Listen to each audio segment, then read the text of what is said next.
All right. Good evening. Welcome to the May 11th, 2026 Sherrill City Commission meeting. Would everyone please stand for the pledge? I pledge allegiance to the flag of the United States of America and to the republic for which it stands, one nation, under God, indivisible, with liberty and justice for all.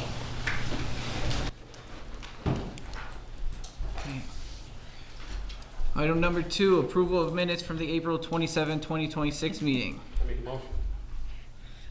Second. Pacola? Aye. Vinyl? Aye. Holmes? Aye. O'Shea? Nay. Nay? Yeah. Okay. Sales? Aye. Item number 3, approval of warrants. In the general, we have $59,425.95. Sewer, $15,707.58. Power and light, $10,477.25. And the trust and agency, $62,664.06. I'll second it. Pacola? Aye. Vinyl? Aye. Holmes? Yep. Aye. O'Shea? Aye. Sales? Aye. Okay, item number 5, VVS school budget presentation by Corey Graves, the superintendent. I'll leave it up to you. First of all, I'm kind of trying to talk to two items at once here, so I apologize. First of all, again, Corey Graves, Superintendent of VVS. I appreciate your guys' time. I know one of the things that I was tasked with is making sure that we get as many people as humanly possible to present information to our communities about our budget. One of the things I will tell you is fundamental to me is making sure that our taxpayer dollars are used appropriately. And that is one of the things that the board is charging me with, making sure that when we put together our budget, we're making sure that the dollars our community is spending are going to things that are meaningful to our community. So just to kind of get the nuts and bolts, like I said, I just need about 5 minutes here. The full presentation is on the school website. I'll go through some of the highlights of it, and we'll go to that one-page handout. 30,000 foot view, the proposed budget is 48,911,88, represents a 1.75% increase. CPI, as I'm sure you guys know, is 2.63, so just being cognizant of where that is as well. Tax levy, looking at a 2.15% increase. It is a tax cap that is a 50% majority, which I think is important to identify as well. As we kind of look through the 3-part budget, looking at your flyers. The 3-part budget is for school, again, broke into the 3 capital administrative program. Just to kind of give you some context, the state recommends a program budget 75%, administrative budget stays 10% or less, and capital budget is usually about 15%. So we're in the ballpark of those. The capital is a little bit higher this year than normal because we're taking on the debts in the capital project, which we should be kicking off in a couple of weeks here. Revenues for the school, again, really heavily relying on state aid, which I don't think is a shock to anyone. Foundation aid, for those that don't recognize what state aid is, foundation aid is state aid. You hear that term, they're kind of using interchangeably. Our local revenue, 3%. That's a rent we get from BOCES, and some other money we get from other places. Community investment, this is where the tax levy increase is. So 36.47% of our budget comes from the local tax share. And then our fund balance, our savings account, as you guys are aware of. We are using less fund balance than we did last year. We've been tasked with, again, finances are tight, so we have to use less and less. We are on track this year to stay within our budget and have surplus money at the end of the year put towards there. So this is the first time in approximately 10 years we've operated that way, which I think is a fully higher rate.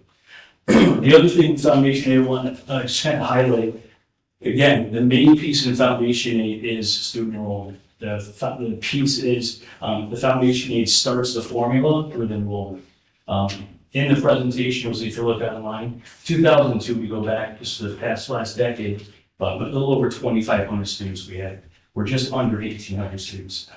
So a big piece of what we're going through right now from a financial standpoint is the loss of enrollment, the loss of revenue that comes with that, and then the inequities in our buildings, why we went through that exercise and ultimately the decision for enrollment. So that's just a piece of it.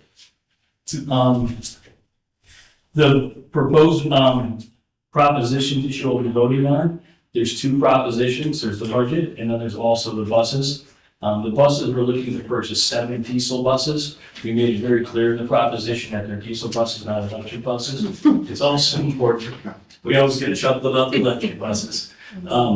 We did apply for the extension and the waiver for the EV buses, so we have that sitting at the state. We anticipate July 1 we'll start processing those. So getting that question again from a legislative standpoint. Again, I'm not going to get into the personal side of where that lands. The infrastructure not there, the cost is prohibitive. That's what Can I ask a question? What's that extension look like as far as time?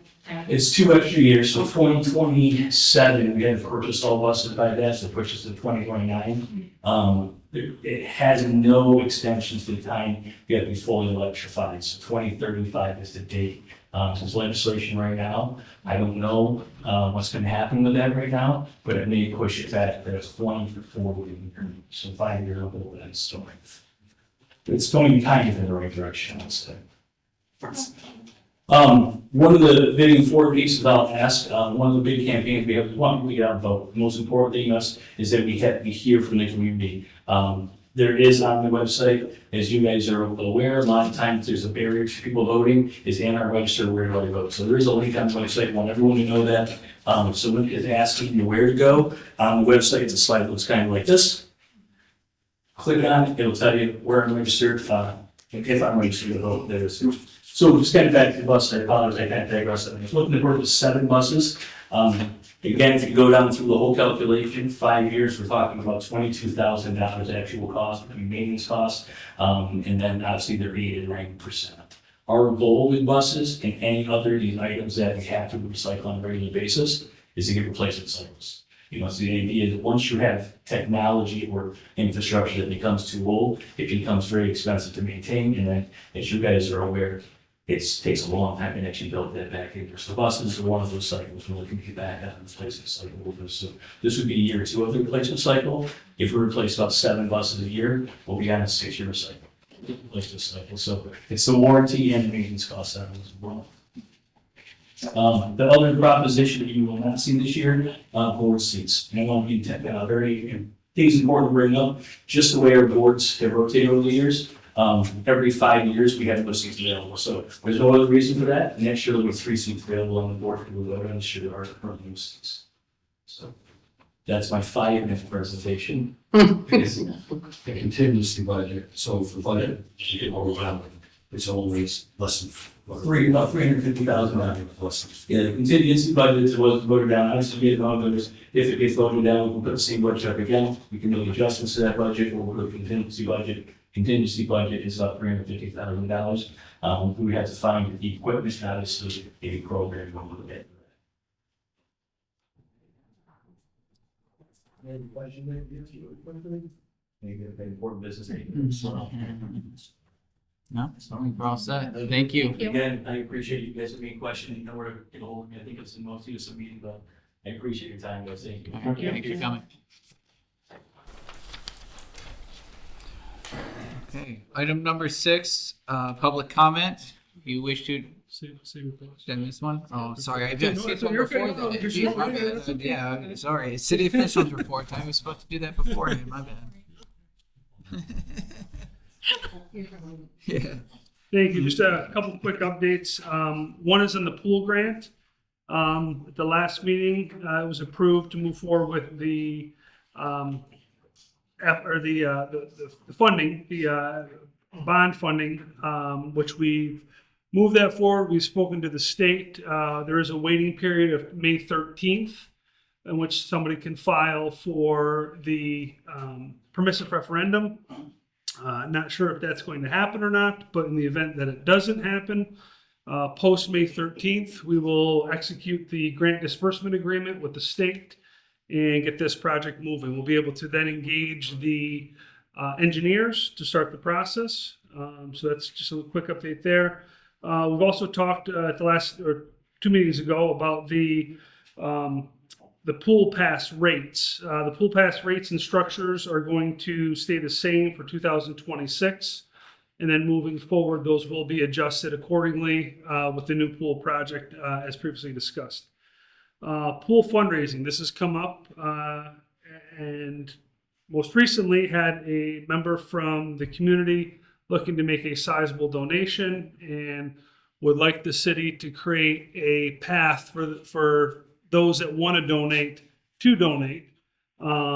So we need to get that moving forward. That's something that the board is willing to do, and that would be for pool enhancements in addition to what the pool grant's going to cover. Jason Merrill did speak at the meeting at the CEC about his interest in potentially leading this. I did reach out to Jason. He's currently coaching golf. He's done May 19th.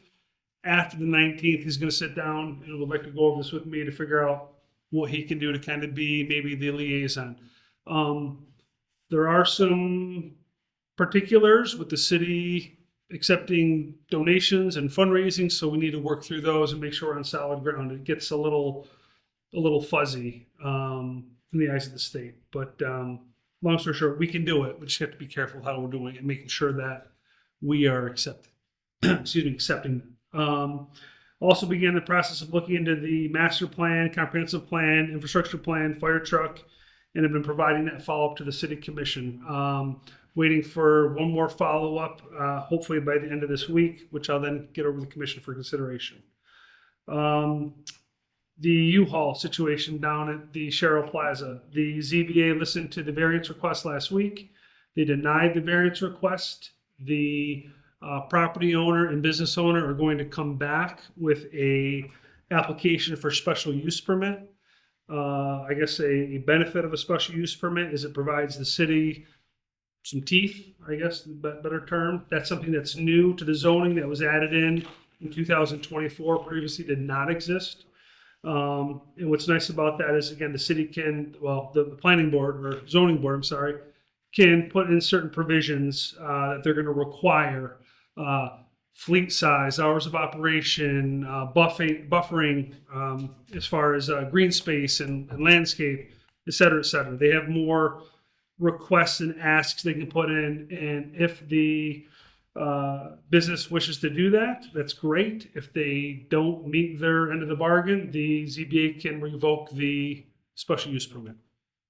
So again, it's probably a little bit better of a situation, but they'll be going for that. We're waiting to hear back from legal counsel on how they're going to advise us to proceed. This is the first time the city has done this in my 9 years, and looking back through, I want to say there were 6 other special use permits over the last however many years, however far back the summary that we have goes.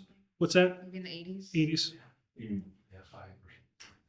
So hasn't been happening a lot, but it is something that's happened. How they got to those previously, I don't know, because there was never a framework in the zoning, but somehow, some way they got to it. The Memorial Day Parade is going to be the 25th, starts at 9 o'clock. This year is going to be bigger than normal for America's 250th anniversary. Again, going to be quite the display with people participating in the parade. So it's going to be pretty good. But I think that's all I have for you, unless you have any questions. Anything? No. Renee? I just have a reminder that on the 26th, which is our next commission meeting, it's a Tuesday, that Lenny from Dark Angelo will be in to present the financials. Okay. That's good. Okay, now I will open it up to public comment. If you wish to address the commission tonight, please come up to the podium, state your name and address.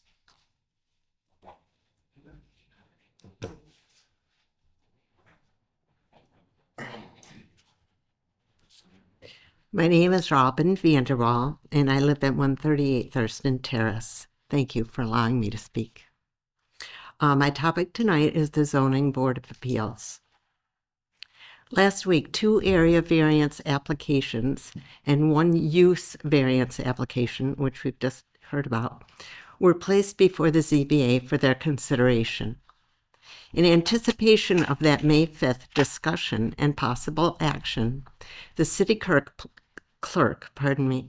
placed a notice of hearing at the city's designated media, the Daily Sentinel, and on the city's official bulletin board, thus satisfying all legal requirements. Yet on the date, time, and place indicated in the notice, the ZBA held only its regular meeting. There was no attendant hearing with its required public comment component.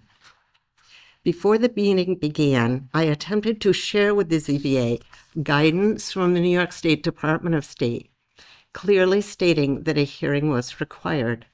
I will read that quote to you now. A public hearing is required before the Zoning Board of Appeals may grant a variance.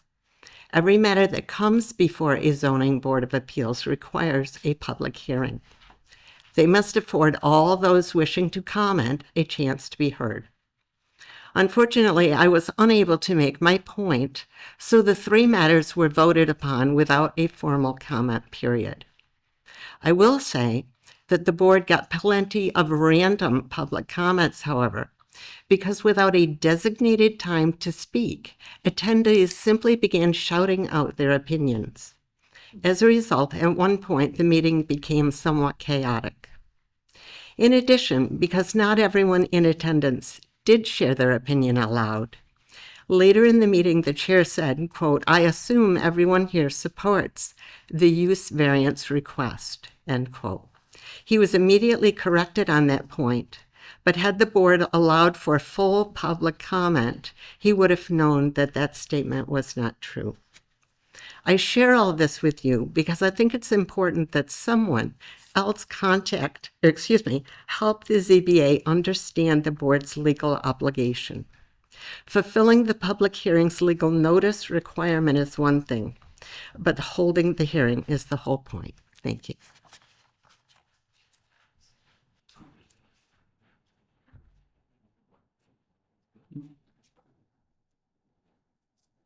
Vicki Andrews, 422 Kinsley Street. I want to thank you all for all the hard work to get this pool thing started and done.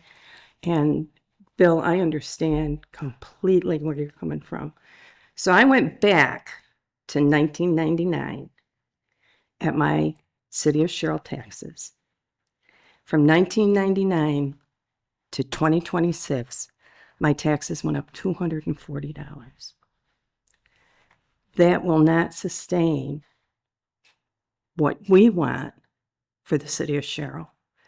And I know that you've done your due diligence and tried to keep it below and keeping the taxes down. What would it cost each citizen in Sherrill if they had to pay Bliss to pick up their garbage? Just that alone is enough to be able to raise our taxes to help get us a fund, a comfortable fund, so that if something happens, that we can fall back on that fund. So that's my input on that.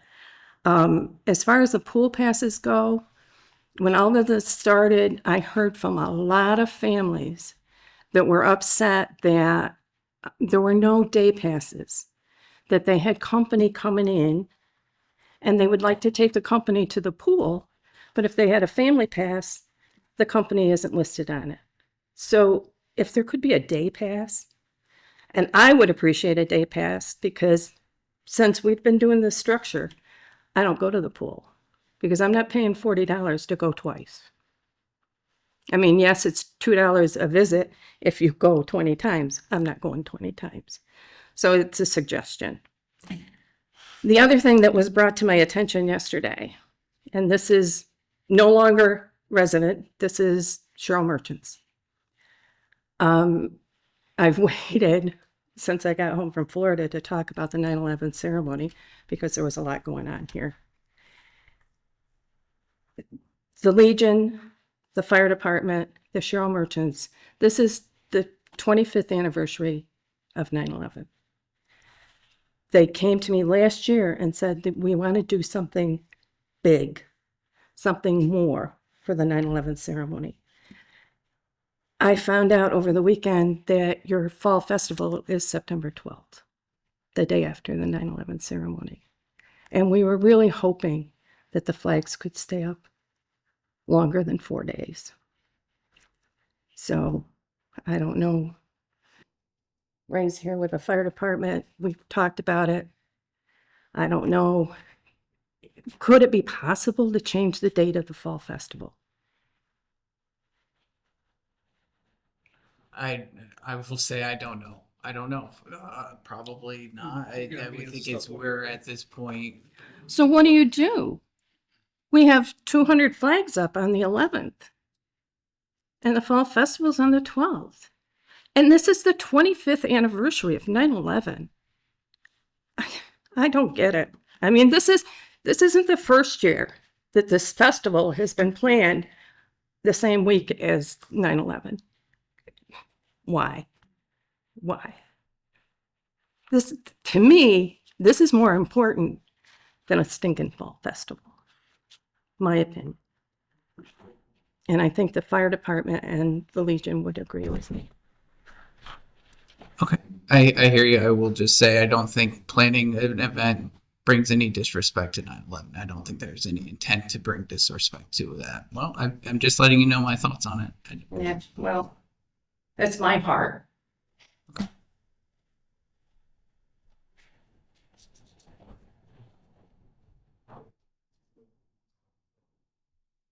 Anybody else? Okay. All right. We'll close public comment. Move on to item number 7, other commissioners' reports. Commissioner Picola, anything? Thank you. Commissioner Rhino? Commissioner Holmes? Commissioner Shea? Nothing.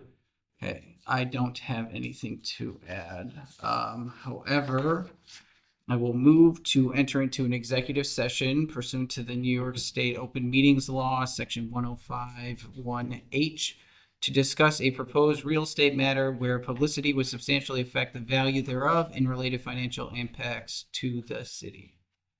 So do I have a second? Also, and we will come out of executive session with just the adjournment. Adjourn? Yes, yep.